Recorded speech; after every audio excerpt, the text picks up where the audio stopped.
بەڵێ بەڕێزان کەمێک بەر لە ئێستا سەرۆکی حکوومەتی هەرێمی کوردستان ڕاگەندراوێکی بڵاو کردەوە لەسەر دۆخی هەرێمی کوردستان بۆ قسەکردن لەسەر ناوەڕۆکی ڕاگەندراوەکە و زەرورەتی ئەو کاتەی بڵاوکردنەوەی ئەم پەیامە گفتوگۆ لەگەڵ بەڕێز دکتۆر مەدحەت سلێمان چاودێری سیاسی دەکەم لە هەولێرەوە لەگەڵمان دەبێت. دکتۆر سڵاوت لێبێت، بێگومان ڕاگەندراوەکەت یاخود بەیان نامەکەت خوێندۆتەوە، خوێندنەوەی ئێوە چی بووە بۆ ئەم پەیامەی سەرۆکی حکوومەت؟ سڵاو لە ئێوە بەڕێز و بینەرانی خۆشەویست. خۆی پەیامەکەی سەرۆکی حکوومەتی هەرێمی کوردستان پەیامێکی خەمخۆریە لە خەڵکی کوردستان و هەرێمی کوردستان بە تایبەتی، و لەو بڕوایەدا هەر کوردێک ئەوەی بە ئاستەم ئەو وڵاتی خۆی خۆش بێ هاو بۆچوون دەبێت لەگەڵ پەیامەکەی سەرۆکی هەرێم سەرۆکی حکوومەتی هەرێمی کوردستان لەبەرەوەی پێنج تەوەری گەلێک گرنگی باس کردووە. پەیامی یەکەمیان ئێمە لە کاتێکدا ئازارێکی زۆرمان سەرست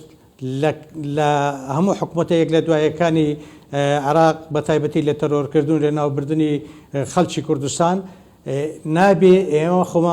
خۆمان ئەوە قبول بکەین کە خەڵکانێک بێن بە تایبەتی لە ناو جەرگەی پایتەختی هەرێمی کوردستان بەرپرسێک لەبەرەوەی بۆچوونێکی جیاوازی هەبوو لەگەڵ کۆمەڵە کەسی تەرۆر بکرێت لە ناو سیارەکەشی دوو ئافرەت و دوو منداڵیش تێدا هەبێ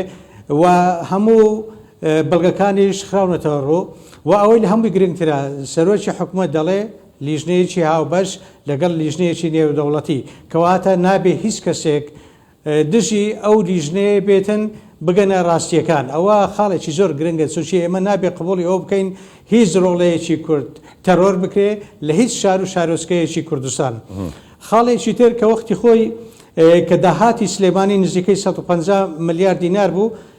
ئەنجومەنی پارێزگای سلێمانی داوای لە لامەرکەزیەتی کارژێڕی و داراییان دەکرد. ئەوە بوو بڕیاری لێسەردرا کەچی لە کاتێکدا لە 150 ملیاردەوە داهاتەکە ئێستا بوویتە 6 ملیارد دینار. دەبێت خەڵکی سلێمانی بپرسن باقی ئەو پارەیە دەچێتە ژیرفانی چێ؟ و من لەگەڵ ئەوەم ئەگەر ئێمە دەوڵەت بەڕێوە دەبین پێویستە هەموو داهاتی کوردستان بە وەسلێکی بچووکەوە تاوەکو قەبەترین وەسڵ دەبێت داهاتەکەی بگەڕێتەوە سەر خەزێنەی حکوومەت لە هەموو گومرگەکان. لەسەر بنەمای ئەوە تو دەتوانی بێی بودجە بۆ هەرێمی کوردستان دابنێ، نەکو ماڵپەڕێکی شەفافیت بکەی بڵێ داهاتەکە ئەوەیە چێ باوەڕت پێ دەکات. پرسیارەکەەوەی 150 ملیارد بۆ 70 ملیارد. ئەمە تەوەری دووەمی گرنگترین تەوەرەکان و تەوەری سێەم یەکگرتنەوەی هێزی پێشمەرگەی کوردستانە. خەون و خەیاڵ و داواکاری تاک بەتاچی کوردستانەکە هێزی پێشمەرگەی کوردستان یەک بخرێتەوە. ئێمە دەزانین چ کێشەیەک بۆ وەزیری پێشمەرگەی کە بەداخەوە وای لێ هات کە داوای گۆڕینی دەکەن کە هەمومان دەزانی هێزی پێشمەرگە لە یەکێتی نیشتیمانی کوردستانە و هاوپەیمانان بە تایبەتی ئەمریکا و وڵاتانی ئەوروپای ڕۆژاوەکە هانی پێشمەرگەتەن بۆ چاکسازی و یەکگرتنەوەی هێزی پێشمەرگە وەختە لێمان بێزار بن لەبەر ئەوەی خەڵکانێک قبوڵی ئەوە ناکەن چیتر لیوایەک بە دوایانەوە بێ و یاخود پارەی بندیواری پێشمەرگە بچێتە گیرفانیانەوە. تەوەری تر ئەگەر ئێمە لە حکوومەتێکی ئێتیلافیمان پێکەیناوە لەسەر بنەمای هەڵبژاردننی پەرلەمانی کوردستان لە سێ حیزبی سەرەکی پارتی دیموکراتی کوردستان، یەکێتی نیشتیمانی کوردستان و بزوتنەوەی گۆڕان لەسەر ئەو بنەمایە بەرنامەی ئەو حکوومەتە داڕێژراوە. چۆن دەکرێت و ئێستا لە نیوەی ڕێگا بڵێ من ئێستا بەرنامەیەکی ترم هەیە وەیاخود وڵا حکوومەتەکە حکوومەتی پۆلیسیە. حکوومەت دەبێ وەکو پۆلیس بڕیارەکانی دادگا وەکو پۆلیس یاسایەکان جێبەجێ بکاتن. تو ناتوانانی بێی بڵێ وڵا من مادەم ئەوم بەدڵ نییە ئەو حکوومەتێکی پۆلیسیە لە کاتێکدا خۆت بەرنامەکەت داڕێژتووە کە چۆن ئەو کێشانە چەند چارەسەر بکرێتن. و ئەوەی کە لە هەمووی گرنگتریشە هەڵبژاردننی پەرلەمانی کوردستانە. بەڕێزم ئێمە ئەم جارە کە پەرلەمان تەمەنی خۆی درێژکرایەوە تقریبا زۆربەی زۆری وڵاتە دیموکراسیەکان و هاوپەیمانان لێمان بەگرەیی بوون. ئەگەر 6/11 ئەم جارە پەرلەمان هەڵبژاردنی خۆی نەگا گەورەترین لەکەداریە بۆ ئێمە. لە کۆتاییدا من یەکشت دەڵێم ئەو هێزێک کە قەول بوو لە با بڵێن لە نێوان وەزارەتی ناوخۆ و وەزارەتی دارایی هێزێک دروست بکرێ بە سەرپەرشتی ڕێزدار جێگری سەرۆکی حکوومەتی هەرێمی جێگری سەرۆکی حکوومەتی کوردستان قوبات تاالبانی کە کۆنتترۆلی هەموو دەواازەکان بکاتن. هەر خۆی قوبات تاالبانی بوو گوتی ئەگەر ئەو هێزە بچێتە باشماخ و پەروێزخان شەڕی براکوژی دروست دەبێت یا شەڕی براکوژی لە نێوان چێ دروست دەبێت خۆ پارتی ناچی لەوێ شەڕ بکە. دەبای ئەو هێزە هێزی هاوبەش بێ دیارە خەڵکانێک لەوەیە لەوێن هێزیان هەیە سەچیان هەیە هەڕەشیان لە قوبات تاالبانی کردە کە ئامادەن شەڕی براکوژی هەڵبژێرسێنن بۆی کۆنتترۆلی داهاتی ئەو سنوورانە نەکرێت کە لە کاتێکدا کۆنتترۆلی ئیبراهیم خەلیل و حاجی عومەرانیش دەکەوتە ژێر ئەو هێزە کە قوبات تاالبانی سەرپەرشتی دەکرد. دکتۆر هەر پێنج خاڵەکەت کە پرسیارم لێ کردی ڕوون کردەوە ینی لە نێو بەیاننامەکەدا دەمەوێت لە بابەتێکی لە دیوێکی دیکە ئەویش مەسلەی کات ینی ضرورەتی بڵاوکردنەوەی ئەم بەیاننامەیە لەم کاتەی ئێستادا ینی ئەمە گرنجەکەی چۆن دەبینیت؟ بە بۆ چوونی من ئەوە وەڵامدانەوەیە کە ماوەی نزیکەی 2 مانگ دەبێتن زۆر هێرشێکی چاواشەکارانە دەکرێتە سەر حکوومەتی هەرێمی کوردستان. خۆی دەبواە خۆزگە زووتر بواە ئێستا شەردرەنگە دەبێت خەڵکی سلێمانی خەڵکی هەڵەبجا و ڕانیە و کەلار و هەر شوێنێکتری ئەو دەڤەرەی کە بەداخەوە هەتا بە شێوەیەک لە شێوەکان دابڕێنراون دەبێ ئەوانە لە ڕاستیەکە بگەن. ڕاستیەکەش باشترین کەس ئەوەی کە ئەو ڕاستیە ئاراستیان بکاتن سەرۆکی حکوومەتی هەرێمی کوردستانە و پرسیارێکی تریش ئەوەیە کاکە تو بۆ بایکۆت دەکەی لە ناو حکوومەتی ئایا تو ئۆپۆزیسیۆنی بایکۆت دەکەی لە ئەنجومەنی وەزیران دەوام ناکەیت تۆ چاودێرەشی سیاسی پێ وایە لە بەرچی بایکۆت دەکات. بە بۆ چوونی من یەکەم مەسەلەی بە بۆ چوونی من کێشە سەرچیەکە تەرۆرکردنی هاوکارجافە هاوکارجاف ئەوانەی کاتونێ تەرۆریان کردیا بەرپرسێک ئەمری پێکردوونە ئەو بەرپرسش بەرپرسێکی هەیە. بەڵام سەرۆکی حکوومەت لە بەیاننامەکەدا دەڵێ ئێمە هیچ لایەنێکمان تۆمەتبار نەکردووە تەنیا داوای چەند کەسێکمان کردووە کە دەستیان لەم کردەیەدا هەبووە کەواتە بۆچی لایەنێک بایکۆت دەکەن حکوومەت؟ کێشەکەوەیە کورد دەڵێ قەلە ڕەشکە لە خۆی بەشکە. ئەخ دیارە ئەوان لە خۆیان بەشکردنە کۆ ڕاست دەکە ناوی کەس نەهاتووە بەس ئەوانەی کە هاتوونە کارەکەیان کردەوە تەنانەت کە بۆمبەکەش دادنێنەوە لە پێش ماڵی هاوکارجاف هەموو وێنەیان گیراوە چۆن بە پێش دەرگیان هاتونەوە چۆن بە دوای سیارەکەی کەوتونەوە چۆن سیارەکەیان تەقاندوتەوە هەموو وێنەیان گێراوە. ئەگەر کورد گوتنی قەلە ڕەشکە لە خۆی بەشک نەبێ فەرموو ئەوە دادگا هەیە ئەوە لیژنەیەکی نێودەوڵەتی یەکێتی و پارتیشی باتیابێ بڕیار بدەن ئایا ئەمانە هۆکاری تەرۆرکردنن یان نا. ئەگەر هۆکارن چێ فەرمانی پێکردوونە چۆشی فەرمان